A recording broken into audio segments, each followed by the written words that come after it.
Welcome back to my YouTube channel Pallavi talks. ಇವತ್ತು ಒಂದು ಹೊಸ ರೆಸಿಪಿಯೊಂದಿಗೆ ನಾನು ನಿಮ್ಮ ಮುಂದೆ ಬಂದಿದ್ದೀನಿ. ಬಟ್ ಅದು ಹೊಟ್ಟೆಗೆ ಹಾಕ್ಕೊಳ್ಳೋದಲ್ಲ, ತಲೆಗೆ ಹಾಕ್ಕೊಳ್ಳೋದು. ಏನಂದರೆ ಹೇರ್ ಕೇರ್ ಮಾಡ್ಕೋಬೇಕಲ್ವ, ಸೊ ಅದಕ್ಕೋಸ್ಕರ ಒಂದು ಹೇರ್ ಕೇರ್ ಟಿಪ್ಸ್ನ ಕೊಡೋಣ ಅಂತ ಹೇಳಿ ಬಂದಿದ್ದೀನಿ. ನೀವು ನೋಡ್ಬೋದು ನನ್ನ ಹೇರ್ಸ್ನ. ಇವಾಗಂತೂ ಕೇರ್ ಮಾಡ್ಕೊಳ್ಳೋಕೆ ಟೈಮ್ ಇಲ್ಲ, ಎಷ್ಟು ಬ್ಲ್ಯಾಕ್ ಇದೆ ಅಲ್ಲ. ಸೊ ಈ ಥರ ಬ್ಲ್ಯಾಕ್ ಮತ್ತು ಶೈನಿಂಗ್ ಬೇಕಂದರೆ ಸೊ ನಾನು ಯಾವಾಗಲೂ ಒಂದು ಟಿಪ್ಸ್ನ ಫಾಲೋ ಮಾಡ್ತೀನಿ. ಆ ರೆಸಿಪಿನ ನಿಮ್ಮ ಜೊತೆ ಶೇರ್ ಮಾಡ್ತೀನಿ. ಆ್ಯಕ್ಚುಲಿ ಇದು ನಂದು ಓನ್ ರೆಸಿಪಿ ಅಲ್ಲ. ನಮ್ಮ ಮನೇಲಿ ಒಬ್ಬರು ಆಂಟಿ ಇದ್ದಾರೆ, ನಮ್ಮ ಕೆಳಗಡೆ ಮನೇಲಿ ಮಣಿ ಆಂಟಿ ಅಂತ ಹೇಳಿ, ಅವ್ರದ್ದು ರೆಸಿಪಿ ಇದು. ಅವರು ಹೇಳ್ಕೊಟ್ಟಾಗಿಂದ ನಾನು ಆ ಟಿಪ್ಸೇ ಫಾಲೋ ಮಾಡ್ತೀನಿ. ಸೊ ಅದಕ್ಕೆ ಇನ್ನೇನೇನು ಇಂಗ್ರೀಡಿಯೆಂಟ್ಸ್ ಬೇಕು ಅಂತ ಹೇಳಿ ನಾನು ತೋರಿಸ್ತೀನಿ, ಬನ್ನಿ ನೋಡ್ಕೊಳ್ಳೋಣ. ಸೊ ಈ ಹೇರ್ ಕೇರ್ ಟಿಪ್ಸ್ಗೆ ಬೇಕಾಗಿರೋವಂಥದ್ದು ಮೊಸರು, ಒಂದು ಅರ್ಧ ಕಪ್ ಮೊಸರು ತೊಗೊಂಡಿದ್ದೀನಿ, ಒಂದು ನೆಲ್ಲಿಕಾಯಿ, ನಿಂಬೆಹಣ್ಣು, ಇದರಲ್ಲಿ ಲವಂಗ ಹಾಕ್ಕೊಂಡಿದ್ದೀನಿ, ಒಂದು 7-8 ಲವಂಗ, 7-8 ಅಲ್ಲ, ಒಂದು 10-12 ಇದೆ. ಸೊ ಕರ್ಬೇವಿನ ಸೊಪ್ಪು, ಮೆಂತ್ಯ, ಇದು ಕಾಫಿ ಪುಡಿ, ಇದು ಟೀ ಪೌಡರು, ಇದು ಹೆನ್ನ. ನೀವು ಯಾವ್ದು ಬೇಕಾದ್ರೂ ತಗೋಬೋದು, ಹೆನ್ನ ಆದರೂ ತಗೋಬೋದು. ಇದು ಆತಿ ಅಂತೇಳಿ ತುಂಬ ಒಳ್ಳೆ ಬ್ರ್ಯಾಂಡು. ಕೂದಲಿಗೆ ತುಂಬ ನ್ಯಾಚುರಲ್ ಲುಕ್ ಕೊಡುತ್ತೆ, ಬ್ಲ್ಯಾಕ್ ಲುಕ್ ಕೊಡುತ್ತೆ.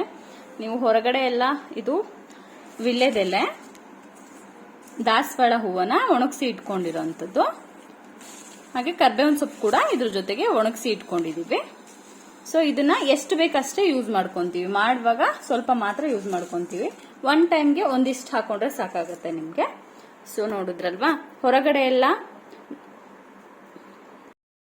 ಕಲರ್ಸ್ ಎಲ್ಲ ಸಿಗುತ್ತೆ, ಹೇರ್ ಕಲರ್ಸ್ ಬ್ಲ್ಯಾಕ್, ಬಟ್ ಅದು ಅಷ್ಟು ಒಳ್ಳೇದಲ್ಲ, ಹೇರ್ ಡ್ಯಾಮೇಜ್ ಮಾಡುತ್ತೆ. ಸೊ ಅದಕ್ಕೆ ನಾವು ನ್ಯಾಚುರಲ್ ಆಗಿ ಮನೇಲೇ ಮಾಡಿಕೊಂಡ್ರೆ ನಮ್ಮ ಹೇರ್ಗೂ ಕೂಡ ಸೇಫ್ಟಿ ಇರುತ್ತೆ, ತುಂಬ ಚೆನ್ನಾಗಿರುತ್ತೆ, ಒಳ್ಳೆ ರಿಸಲ್ಟ್ ಕೊಡುತ್ತೆ ಇದು. ಇದನ್ನು ಯಾವ ರೀತಿ ಮಾಡೋದು ಅಂತ ಹೇಳ್ಕೊಡ್ತೀನಿ. ಫಸ್ಟು ಸೊ ಇದನ್ನು ಮಾಡೋದಕ್ಕೆ ಒಂದು ಪಾತ್ರೆನ ಗ್ಯಾಸ್ ಮೇಲೆ ಇಟ್ಕೊಂಡು ಅದಕ್ಕೆ ಒಂದು ಲೋಟದಷ್ಟು, ದೊಡ್ಡ ಲೋಟದಲ್ಲಿ ಒಂದು ಲೋಟದಷ್ಟು ನೀರನ್ನು ಹಾಕೋತೀನಿ. ಸೊ ಇದು ಸ್ವಲ್ಪ ಬಿಸಿ ಆಗಲಿ ನೀರು ಕಾಯ್ದ ಮೇಲೆ ಇಲ್ಲಿರೋ ಇಂಗ್ರೀಡಿಯೆಂಟ್ಸ್ನ ಹಾಕೋಬೇಕು. ಎಕ್ಸೆಪ್ಟ್ ಮೊಸರು ಮತ್ತು ನಿಂಬೆಹಣ್ಣನ್ನ ಬಿಟ್ಟು ಮಿಕ್ಕಿರೋ ಎಲ್ಲ ಐಟಮ್ಸ್ಗಳನ್ನೂ ಹಾಕಿ ಚೆನ್ನಾಗಿ ಕುದಿಸ್ಕೋಬೇಕು. ಕಲರ್ ಚೆನ್ನಾಗಿ ಬಿಡಬೇಕು ಅದು. ನೋಡಿ, ಇವಾಗ ನೀರು ಸ್ವಲ್ಪ ಬಿಸಿ ಆಗಿದೆ. ಇದಕ್ಕೆ ನಾನು ಕರಿಬೇವು, ಈ ಮೆಂತ್ಯ ಇದ್ರಲ್ಲಿ ಸ್ವಲ್ಪ ಹಾಕೊಂಡ್ರೆ ಸಾಕಾಗತ್ತೆ.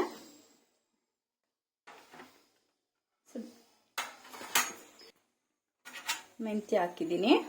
ಸೊ ಇವಾಗ 1 ಸ್ಪೂನ್ನಷ್ಟು ಕಾಫಿ ಪೌಡರ್ ಹಾಕ್ತಾ ಇದ್ದೀನಿ. ಹಾಗೆ ಅದೇ ಸ್ಪೂನ್ನಲ್ಲಿ 1 ಸ್ಪೂನಷ್ಟು ಟೀ ಪೌಡರ್ ಹಾಕ್ತಾ ಇದ್ದೀನಿ. ನೆಲ್ಲಿಕಾಯಿ, ಲವಂಗ, ಒಂದು 7-8 ಲವಂಗ ಹಾಕೋತಾ ಇದ್ದೀನಿ, ನೋಡ್ಬೋದು. ಸೊ ಇಷ್ಟನ್ನು ಚೆನ್ನಾಗಿ ಕುದಿಸ್ಬೇಕು. ಇದಕ್ಕೆ ಒಣಗಿಸಿ ಇಟ್ಟಿರುವಂತ ದಾಸವಾಳ, ವಿಳ್ಯದೆಲೆ ಮತ್ತೆ ಕರಿಬೇವು ಸೊಪ್ಪು ಹಾಕೋಬೇಕು. ಸೊ ಇದು ಚೆನ್ನಾಗಿ ಕುದೀತಾ ಇದೆ ಅಲ್ವಾ, ಇದಕ್ಕೆ ಒಣಗಿಸಿ ಇಟ್ಕೊಂಡಿದೀವಲ್ಲ ದಾಸವಾಳ ಹೂ, ವಿಳ್ಯದೆಲೆ, ಕರಿಬೇವಿನ ಸೊಪ್ಪು ಹಸಿ ಬೇಕಾದ್ರೂ ಹಾಕೋಬಹುದು, ಇಲ್ಲ ಈ ತರ ಒಣಗಿಸ್ಬಿಟ್ಟು ಹಾಕೋಬಹುದು. ಸೊ ಇದನ್ನ ಹಾಕೊಂಡು ಹಾಗೇನೆ ಈಗ ಸಾಸಿವೆ ಎಣ್ಣೆ ಯೂಸ್ ಮಾಡೋದಕ್ಕಾಗಲ್ಲ, ಸೊ ಅದಕ್ಕೋಸ್ಕರ ಒಂದು 1/4 ಸ್ಪೂನಷ್ಟು ಸಾಸಿವೆ ಹಾಕಬೇಕು. ಸೊ ಇದು ಚೆನ್ನಾಗಿ ಕುದ್ದು ಅದ್ರದ್ದು ಬಣ್ಣ ಚೇಂಜ್ ಆಗಿ ಡಿಕಾಕ್ಷನ್ ಚೆನ್ನಾಗಿ ರೆಡಿ ಆಗಬೇಕು. ಡಿಕಾಕ್ಷನ್ ಆದ್ಮೇಲೆ ಇದಕ್ಕೆ ನಾವು ಇದನ್ನ ಹಾಕೊಂಡು ಮೆಹಂದಿ ಪೌಡರ್ನ ಹಾಕೊಂಡು ಓವರ್ ನೈಟ್ 1 ನೈಟ್ ಫುಲ್ಲು ನೆನೆಸಿಡ್ಬೇಕು. ಅದನ್ನ ನೆನೆಸಿಟ್ಬಿಟ್ಟು ಇದು ತಣ್ಣಗಾದ ನಂತರನೇ ಕಲಿಸ್ಬೇಕು. ಬಿಸಿದ್ರಲ್ಲಿ ಕಲಿಸಿದ್ರೆ ಗಂಟಾಗ್ಬಿಡುತ್ತೆ. ನೀರು ಚೆನ್ನಾಗಿ ತಣ್ಣಗಾಗ್ಬೇಕು, ಆರ್ಬೇಕಿದು. ಆರದ ನಂತರ ಇದನ್ನ ಮೆಹಂದಿ ಪೌಡರ್ನ ಹಾಕಿ ಕಲಸಿಡೋಣ. ಇದು ಚೆನ್ನಾಗಿ ಕುದೀಲಿ, ಒಂದು 5 ಮಿನಿಟ್ಸ್ ಆಗುತ್ತೆ. ನೋಡಿ, ಇದು 5 ಮಿನಿಟ್ಸ್ ಅಷ್ಟು ಕುದ್ದಿದೆ. ಸೊ ನೀವು ನೋಡ್ಬೋದು ಡಿಕಾಕ್ಷನ್ ಎಷ್ಟು ಸ್ಟ್ರಾಂಗ್ ಬಿಟ್ಟಿದೆ ಅಂತ ಹೇಳಿ. ಎಷ್ಟು ಸ್ಟ್ರಾಂಗ್ ಇರುತ್ತೋ ನಿಮ್ ಕೂದಲಿಗೆ ಅಷ್ಟೇ ನ್ಯಾಚುರಲ್ ಬ್ಲ್ಯಾಕ್ ಲುಕ್ ಕೊಡುತ್ತೆ. ತುಂಬಾ ಒಳ್ಳೆ ರೆಸಿಪಿ, ಕೂದಲು ಹೆಲ್ದಿ ಆಗಿರುತ್ತೆ. ಹೊರಗಡೆ ಸಿಗೋ ಪ್ರಾಡಕ್ಟ್ಸ್ಗಳು ಬಂದು ಕೆಮಿಕಲ್ಸ್ ಮಿಕ್ಸ್ ಇರುತ್ತೆ, ಅದರಿಂದ ಹೇರ್ ಡ್ಯಾಮೇಜಸ್ ಎಲ್ಲ ಆಗುತ್ತೆ, ಡ್ಯಾಂಡ್ರಫ್ ಇದೆಲ್ಲ. ಇದು ಡ್ಯಾಂಡ್ರಫ್ ಕೂಡ ಕಡಿಮೆ ಮಾಡುತ್ತೆ. ಮೆಂತ್ಯ ಇದೆಲ್ಲ ಹಾಕಿರೋದ್ರಿಂದ ನಿಮಗೆ ಹೀಟ್ ಅಂಶ ಏನಾದ್ರೂ ಇದ್ರೆ ಅದನ್ನು ಕಡಿಮೆ ಮಾಡುತ್ತೆ, ತಂಪಾಗುತ್ತೆ ಬಾಡಿ ಕೂಡ. ಹಾಗೆ ನಿಮಗೆ ಹೇರ್ಗೆ ನ್ಯಾಚುರಲ್ ಬ್ಲ್ಯಾಕ್ ಲುಕ್ ಕೊಡುತ್ತೆ.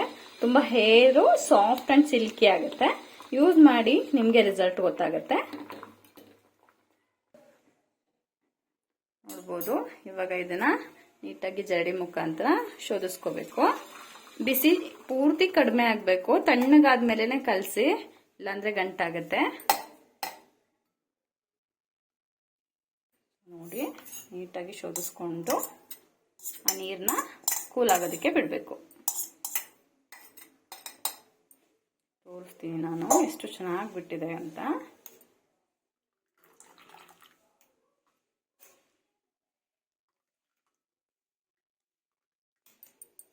ನೋಡಿದ್ರಲ್ವಾ, ನೋಡಿ ಎಷ್ಟು ಸ್ಟ್ರಾಂಗ್ ಆಗಿದೆ ಅಂತ ಹೇಳಿದ್ರೆ. ಸೊ ನೋಡ್ತಾ ಇರ್ಬೋದು, ಚೆನ್ನಾಗಿ ಬಿಟ್ಟಿದೆ. ಚೆನ್ನಾಗಿ ಕುದಿಸ್ಕೋಬೇಕು. ಈಗ ಇದು ತುಂಬ ಬಿಸಿ ಇದೆಯಲ್ಲ, ಇದನ್ನ ತಣ್ಣಗಾಗಕ್ಕೆ ಬಿಡಬೇಕು. ಸೊ ನಾನು ಆಲ್ರೆಡಿ ಇಲ್ಲಿ ರಾತ್ರಿ ಮಾಡಿ ಕಲಸಿಟ್ಕೊಂಡಿದ್ದೀನಿ. ಮತ್ತೆ ನಿಂಬೆಹಣ್ಣು ಆ್ಯಡ್ ಮಾಡಿ ಈ ಥರ ನಾನು ಮೆಹಂದಿ ಪೌಡ್ರ್, ನಿಮ್ಗೆ ಎಷ್ಟು ಬೇಕು, ನಿಮ್ಮ ಕೂದಲು ಎಷ್ಟು ದೊಡ್ಡದಿದೆ ಅಷ್ಟು, ನಿಮ್ಮ ಕೂದಲಿಗೆ ಎಷ್ಟು ಸರಿ ಹೋಗುತ್ತೆ ಅದಕ್ಕೆ ಕಲ್ಸ್ಕೊಂಡು ಇಟ್ಕೊಂಡ್ರೆ ಸಾಕು. ಸೊ ಒಂದು ಓವರ್ ನೈಟ್ ಅದು ಉಣಿಬೇಕು. ಆ ನೀರಿನಲ್ಲಿ ಮೆಹಂದಿ ಪೌಡರ್ ಜೊತೆ ಉಣಿಬೇಕು. ತೋರಿಸ್ತೀನಿ ನಾನು ಎಷ್ಟು ಬ್ಲ್ಯಾಕ್ ಇದೆ ಅಂತ ಹೇಳಿ. ಕೆಳಗೆ ನೋಡ್ತಾ ಇರ್ಬೋದು, ಕಲರು ಫುಲ್ಲು ಬ್ಲ್ಯಾಕ್ ಇರುತ್ತೆ ಮೆಹಂದಿ ಜೊತೆ ಮಿಕ್ಸ್ ಮಾಡ್ಕೊಂಡಾಗ. ನೋಡಿದ್ರಲ್ವಾ, ಇದನ್ನ ಅಪ್ಲೈ ಮಾಡಿ ಒಂದು 3 hours ಕೂದಲನ್ನ ಚೆನ್ನಾಗಿ ನೆನೆಯೋದಕ್ಕೆ ಬಿಡಬೇಕು. ಒಂದು 3 hours ಕೂದಲಲ್ಲಿ ಉಂತ್ರೆ ನಿಮಗೆ ಒಳ್ಳೆ ರಿಸಲ್ಟ್ ಕೊಡುತ್ತೆ ಇದು. ಸೊ ಆಫ್ಟರ್ 3 hours ಬಂದು ನೀವು ಹೇರ್ ವಾಶ್ ಮಾಡಬೇಕು. ಯಾವುದೇ ರೀತಿ ಶಾಂಪು ಯೂಸ್ ಮಾಡಬೇಡಿ, ಜಸ್ಟ್ ಹಾಗೆ ವಾಶ್ ಮಾಡಿ. ಅಪ್ಲೈ ಮಾಡೋಕ್ಕಿಂತ ಮುಂಚೆ ಕೂದಲಿಗೆ ಆಯಿಲ್ ಏನೋ ಅಪ್ಲೈ ಮಾಡಿರಬಾರ್ದು, ತಲೆ ಡ್ರೈ ಆಗಿರಬೇಕು. ಸೊ ಅಪ್ಲೈ ಮಾಡಿದಾಗ ಒಳ್ಳೆ ರಿಸಲ್ಟ್ ಕೊಡುತ್ತೆ ನಿಮಗೆ. ಆಯಿಲ್ ಇದ್ರೆ ಅದು ಜಾರ್ಕೊಂಡು ಹೊಟ್ಟೋಗುತ್ತೆ. ಸೊ ದಯವಿಟ್ಟು ಆಯಿಲ್ ಅಪ್ಲೈ ಮಾಡಬೇಡಿ, ಹಾಗೇನೆ ಹಾಕಿ 3 hours ಬಿಟ್ಟು ವಾಶ್ ಮಾಡಿ.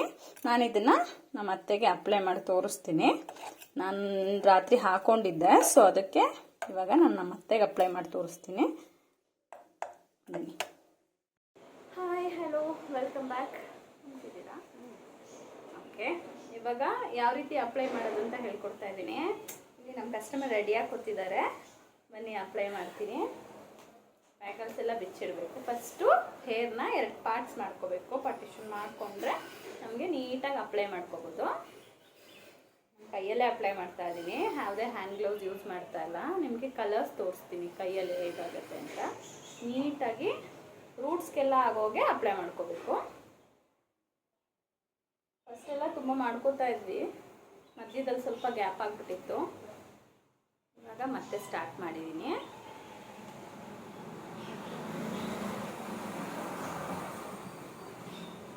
ಇದು ಲಾಂಗ್ ಲಾಸ್ಟಿಂಗ್ ಇರುತ್ತೆ ಕಲರು.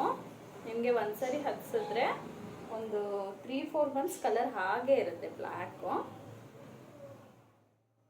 ಮೊದಲೇ ಸ್ವಲ್ಪ ಕೂದಲು ಜೋರಾಗಿ ಹೇಳೋದ್ರೆ ಆಗಲ್ಲ, ಹುಷಾರಾಗಿ ಹಚ್ಬೇಕು, ಇಲ್ಲಾಂದರೆ ಹೊಡ್ಸ್ಕೊಬಿಡ್ತೀನಿ ನಾನು ಹೇಳೋದ್ರ.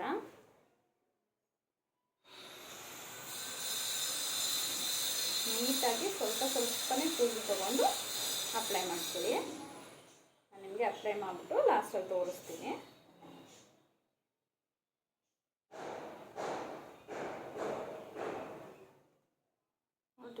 ತೊಡಗಿಸ್ಬಿಟ್ಲು ಕತ್ ಮೇಲೆ.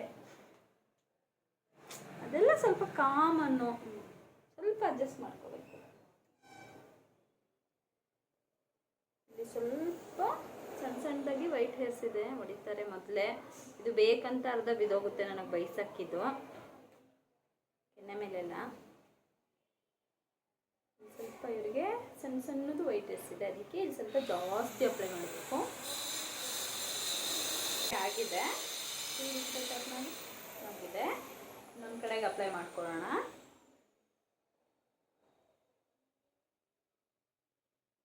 ನೀಟಾಗಿ ಸ್ಕ್ಯಾಪ್ಗೆಲ್ಲ ಆಗಬೇಕು, ಆ ಥರ ಅಪ್ಲೈ ಮಾಡ್ಕೊಳ್ಳಿ. ಆಗಿದೆ ಇವಾಗ. ಸೊ 2 ಕಡೆ ಹಚ್ಚಿದ್ದೀನಿ. ಸೊ ಇದನ್ನು 3 hours ಕಂಪ್ಲೀಟಾಗಿ ಡ್ರೈ ಆಗೋದಕ್ಕೆ ಬಿಡಬೇಕು. ಚೆನ್ನಾಗಿ ಕೂದಲು ಸೆಟ್ ಆಗಬೇಕು. 3 hours ಆದಮೇಲೆ ಶಾಂಪೂ ಸೋಪು ಏನು ಯೂಸ್ ಮಾಡಿದೆ ಹಾಗೆ ವಾಶ್ ಮಾಡಬೇಕು. ಓಕೆ, 3 hours ಆದಮೇಲೆ ರಿಸಲ್ಟ್ ತೋರಿಸ್ತೀನಿ.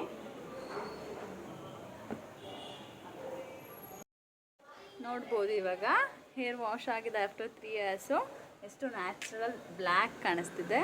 ಹಾಗೆ ಸ್ವಲ್ಪ ಒಣಗಿಲ್ಲ, ಸಿಲ್ಕಿ ಆ್ಯಂಡ್ ಸಾಫ್ಟ್, ಎಷ್ಟು ಸಾಫ್ಟ್ ಆಗಿದೆ ಕೂದಲು ಅಂತ. ಸೊ ಬೆಸ್ಟ್ ರಿಸಲ್ಟ್ ಕೊಡುತ್ತೆ, ನೀವು ಟ್ರೈ ಮಾಡಿ, ಹೇಗಾಯಿತು ಅಂತ ಕಮೆಂಟ್ ಮಾಡಿ. ಹೇಗಿದೆ ಅಮ್ಮ? ತುಂಬ ಚೆನ್ನಾಗಿ, ಥ್ಯಾಂಕ್ಸು. ನಮ್ಗೆ ಅವಾಗವಾಗ ಅವರು ಮಾಡಿ ಕೊಡ್ತಾ ಇರ್ತಾರೆ. ರೆಸಿಪಿ ಹೇಳ್ಕೊಟ್ಟಿರೋದಕ್ಕೆ ರೆಸಿಪಿ ಅವ್ರು ಹೇಳ್ಕೊಟ್ಟಿರೋದು ತುಂಬ ಥ್ಯಾಂಕ್ಸ್ ಅವ್ರಿಗೆ. ನಮಗೇನಂದರೆ ಈ ನ್ಯಾಚುರಲಾಗೆ ಟ್ರೈ ಮಾಡೋದೇ ಇಷ್ಟ. ಅಂಗಡಿಲಿ ಗೋದ್ರೇಜು ಅದೆಲ್ಲ ಸಿಗೋದು ನಂಗೆ ಇಷ್ಟ ಆಗೋಲ್ಲ. ನಮ್ಮ ಮನೆ ಮಕ್ಕಳುಗಳು ಯಾರೂ ಹಾಕೋದು ಇಲ್ಲ. ಅದಕ್ಕೆ ಈ ಥರ ಮೆಹಂದಿಲೇ ಈ ಥರ ಮಾಡಿ ಅಂತ ಹೇಳಿದ್ರು, ಅವರೇ ಹಾಕ್ಕೊಟ್ರು. Thank you thank you Mani.